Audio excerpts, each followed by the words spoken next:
নতুন কাহিনী, বিক্রম বেতাল গল্পে গাথা মঞ্চুরি, বিক্রম বেতাল সবার মনের রূপকথা, বিক্রম বেতাল স্বপ্নেরই ঝরা পাতা। বিক্রম বেতাল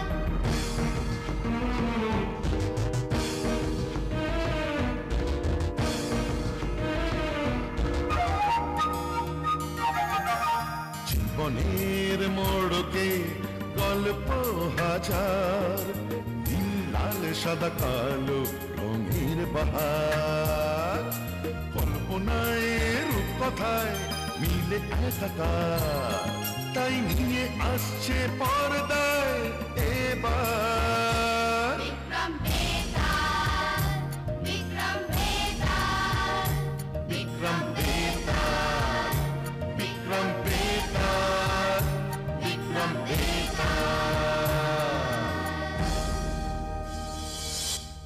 অনেক কাল আগে দণ্ডকারণ্যের একটি অঞ্চলে ভিড় জাতির বসতি ছিল। কোনো ঝগড়া বিবাদ নেই, মিলে মিশে ঐক্যবদ্ধ হয়ে বাস করত তারা। তাদের সর্দার ছিল সিংহবল। বৃদ্ধ সিংহবল একদিন চিন্তা করতে লাগলেন, আজ আমি বৃদ্ধ হয়েছি। একটা সময় ছিল যখন ছোট্ট একটা ছুরি দিয়ে বাঘের উপর ঝাঁপিয়ে পড়ে তাকে বধ করেছি, কিন্তু আজ চলার জন্য লাঠির সাহায্য বিনা চলে না। আর কতদিনই বা আছি। তোর একটা ব্যবস্থা করে যেতে পারলে রে মা। বাবা, এবার নেতৃত্বের ভার কোনো সমর্থ ভিল যুবকের হাতে সমর্পণ করাই উচিত। এই, কে আছো? এখনই ঘোষণা করে দাও, সর্দার পদের জন্য শক্তি ও সামর্থ্যের পরীক্ষা নেওয়া হবে। শোনো শোনো শোনো, আগামী শুক্লা তিথিতে সর্দার পদের জন্য যোগ্যতা পরীক্ষার আয়োজন হবে। এই পরীক্ষায় অংশ নেওয়ার জন্য বলবান সাহসী ভিল যুবকদের আহ্বান জানানো হচ্ছে। আর এই পরীক্ষায় যে জয়ী হবে তার সঙ্গেই সর্দারের একমাত্র কন্যা মল্লিকার বিবাহ হবে। যে করেই হোক তোমাকে জয়ী হতে হবে বীরভদ্র। তুমি সর্দার পদ লাভ করতে না পারলে যে আমরা কখনোই বিবাহ করতে পারবো না। তুমি চিন্তা করো না, এখানে আমি ছাড়া এমন কোনো বীর নেই যে ভিল সর্দার হওয়ার যোগ্য। আমি কিছুতেই অন্য কাউকে বিবাহ করতে পারবো না বীরভদ্র। তোমাকে বিবাহ করতে না পারলে আমি আমি আত্মহত্যা করব। শান্ত হও, শান্ত হও। এই গ্রামে আমি ছাড়া এমন কেউ নেই যে তোমাকে বিবাহ করার যোগ্য। তুমি চিন্তা করো না, যে কোনো মূল্যেই হোক আমি প্রতিযোগিতায় জয়ী হব। তোমাকে ছাড়া যে আমিও বাঁচব না। তাই যেন হয়। তোমাকে জয়ী হতেই হবে, যে করেই হোক। আজ শেষ সময় এসেছে। আমি আজও ভুলতে পারি না সেই দিন।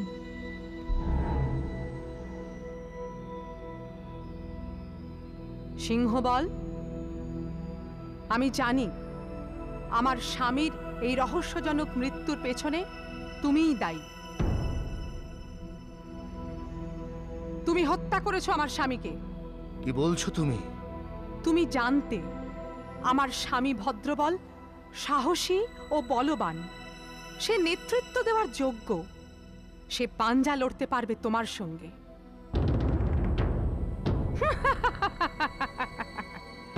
ভবিষ্যতে যে কোনো সময় পদের আকাঙ্ক্ষায় বিপদ আসতে পারে তোমার, আর তাই নিষ্কণ্টক হতেই তুমি হত্যা করেছো আমার স্বামীকে। কিন্তু কি করে প্রমাণ করবে তুমি যে আমি হত্যা করেছি তোমার স্বামীকে? প্রমাণ হয়তো আমি আজ করতে পারবো না সিংহবল, কিন্তু আমার এই 5 বছরের সন্তান একদিন বড় হবে। যে নেতৃত্ব পদকে সুরক্ষিত করবার জন্য তুমি আমার পতিকে গুপ্তভাবে হত্যা করেছ, সেই নেতৃত্ব একদিন আমার পুত্র শিখিমুখ হস্তগত করবে। এ আমার প্রতিজ্ঞা, জেনে রেখো। নেতৃত্ব হস্তগত করবে বড় হয়ে? অসম্ভব। কোনো সহায়তা ছাড়াই তোমার পুত্র কি করে সর্দার হবে ইন্দুমতি? ওস্তাদ হওয়া মুখের কথা নয়। সময় হলেই তা তুমি দেখতে পাবে সিংহবল।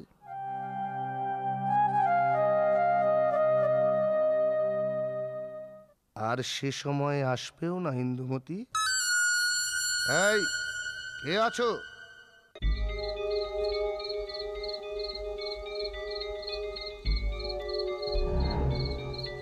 কোথায়?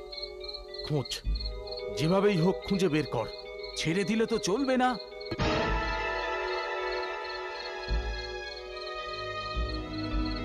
কোথাও তো পাওয়া গেল না। পালিয়েছে নিশ্চয়ই।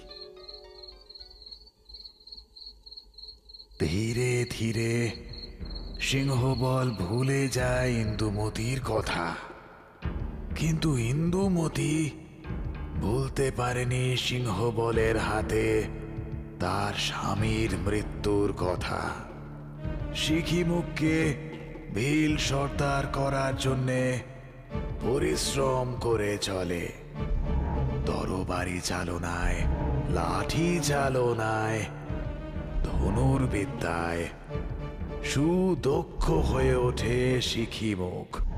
শোন বাবা, তোর শিক্ষা আজ সম্পূর্ণ হয়েছে, কিন্তু খুব সাবধান। তোর সাহস, বল ও দক্ষতা সম্পর্কে কেউ যেন জানতে না পারে। তা জানতে পারলে সিংহবল তোকেও গোপনে হত্যা করতে দ্বিধা করবে না। খুব সাবধানে থাকিস বাবা। তুমি নিশ্চিন্তে থাকো মা। আগামী শুক্লা তিথিতেই আমি আমার দক্ষতার পরিচয় দেব। তার আগে কেউ জানতে পারবে না আমার বীরত্বের কথা। দীর্ঘ প্রতীক্ষার পর আজ সেই দিন।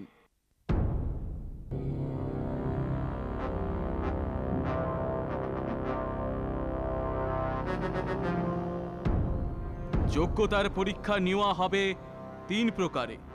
প্রথমে শারীরিক বলের পরীক্ষা নেওয়া হবে মল্লযুদ্ধের দ্বারা।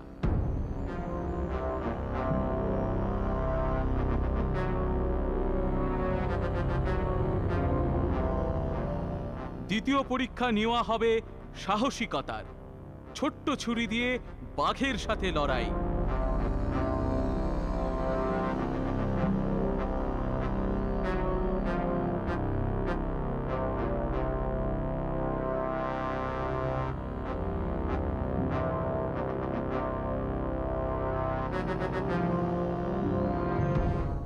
তৃতীয় পরীক্ষা হবে ধনুর্বিদ্যা।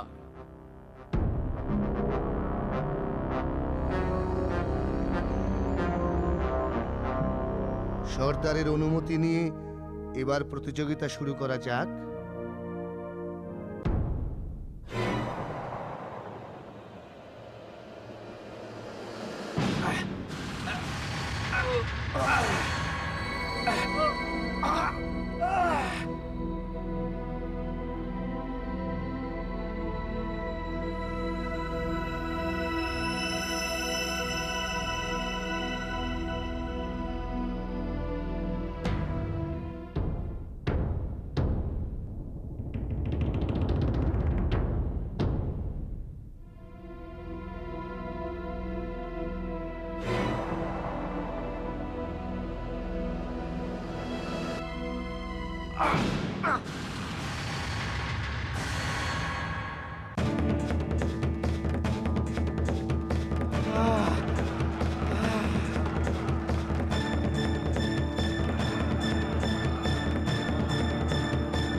এ কি? এ কি আশ্চর্য ক্ষমতা! এ এ এমন বীর আমাদের মধ্যে, আর আমরা জানি না। কি আশ্চর্য শক্তি! এবার শুরু হচ্ছে সাহসিকতার পরীক্ষা।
কে এই বীর?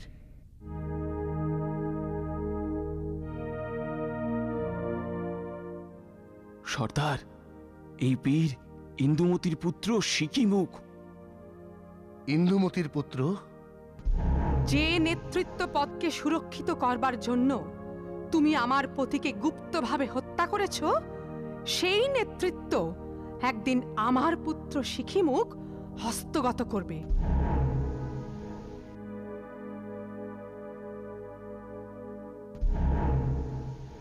এ আমার প্রতিজ্ঞা, জেনে রেখো। আজকের মতো প্রতিযোগিতা পর্ব সমাপ্ত হলো। আগামীকাল তৃতীয় এবং অন্তিম পরীক্ষা, ধনুর্বিদ্যার পরীক্ষা হবে।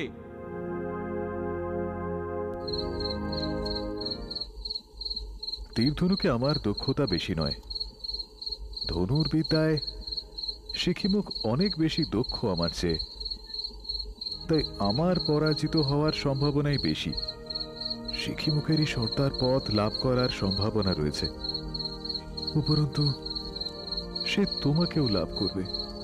না না, কিছুতেই না।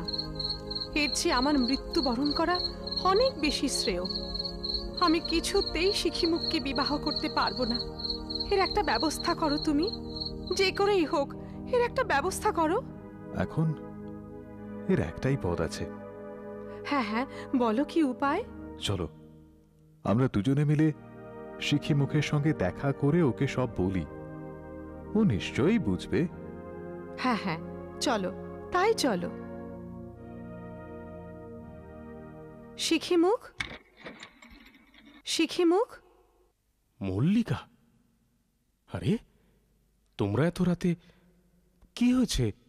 সিকিমুখ, আমরা একে অপরকে ভালোবাসি, কিন্তু আগামীকাল ধনুর্বিদ্যার প্রতিযোগিতায় আমি জানি আমি তোমার কাছে পরাজিত হব। আমি কিছুতেই তোমার সাথে পেরে উঠব না। আর তুমি বিজয়ী হলে তুমিই সর্দার পদ লাভ করবে, আর সেই সঙ্গে তোমাকেই আমায় বিবাহ করতে হবে সিকিমুখ। কিন্তু বীরভদ্রকে আমি ভালোবাসি, ওকে ছাড়া আমি বাঁচব না সিকিমুখ। আমি আত্মহত্যা করব। একমাত্র তুমিই আমাদের রক্ষা করতে পারো। দাদা, তুমি তোমার বোনের ইচ্ছা পূরণ করো। এ কি বলছো তুমি? দয়া করো, দয়া করো। বীরভদ্র, তোমরা তোমরা দুজনে আমাকে বড়ই জটিল সমস্যার মধ্যে ফেলে দিলে। এই প্রতিযোগিতায় জয়ী হওয়া আমার মূল লক্ষ্য।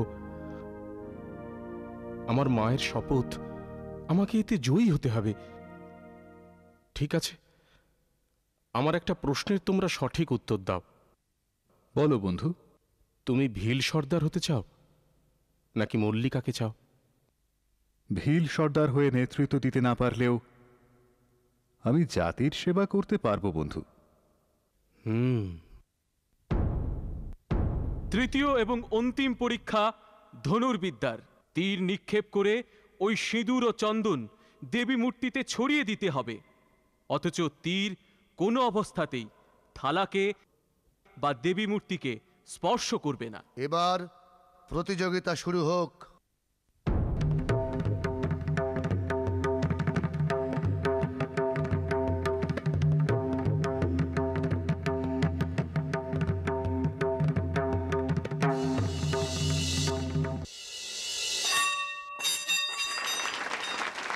অসাধারণ, অসাধারণ, আমি অভিভূত।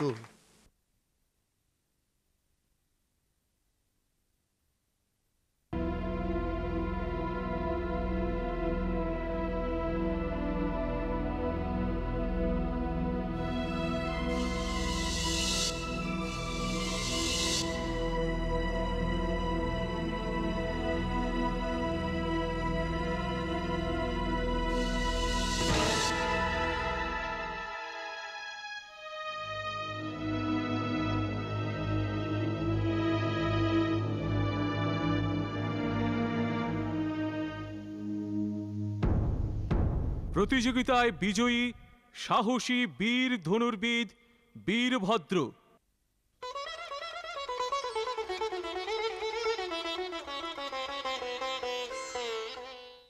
সিংহ বল।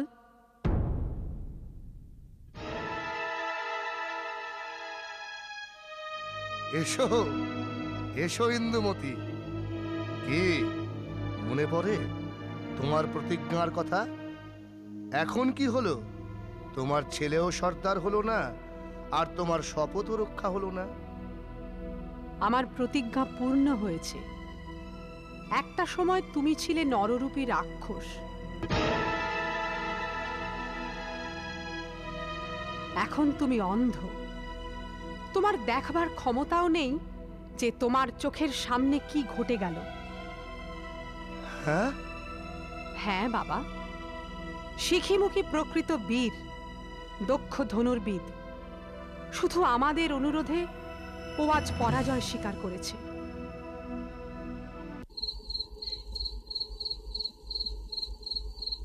মহারাজ, এবার তুমি বলো তো, সর্দার সিংহ বলের কাকে তার উত্তরসূরি হিসেবে সর্দারের সিংহাসনে বসানো উচিত, আর কন্যা মল্লিকার বিষয়েই বা তার কি সিদ্ধান্ত নেওয়া উচিত? বেতাল প্রকৃত সর্দার হওয়ার যোগ্য শিখিমুখী, কারণ ন্যায় বিচারের প্রকৃত ক্ষমতা তাঁরই ছিল। প্রকৃত সর্দার সেই হয় যে নিজ স্বার্থ ভুলে মানুষের হিতার্থে কাজ করে। শিখিমুখও তাই করেছিল। সে ইচ্ছে করলে অনায়াসেই বীরভদ্রকে পরাজিত করে নিজেকে ভিলদের সর্দার রূপে প্রমাণ করতে পারত, আর সেই সঙ্গে মল্লিকার সঙ্গেও বিবাহ হতে পারত তার।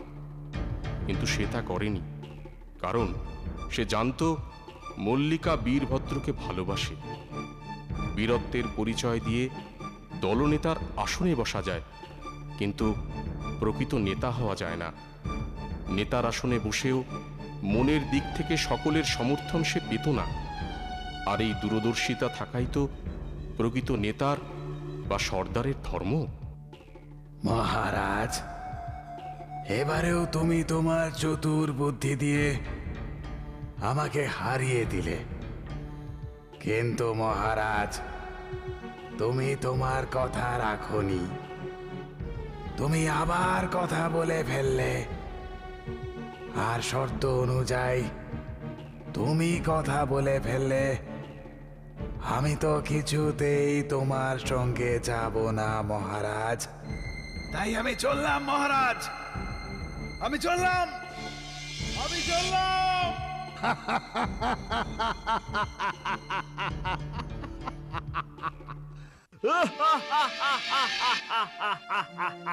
বেতাল, বেতাল যেও না, দাঁড়াও, দাঁড়াও, আমি আসছি বেতাল, যেও না, আমি আসছি বেতাল।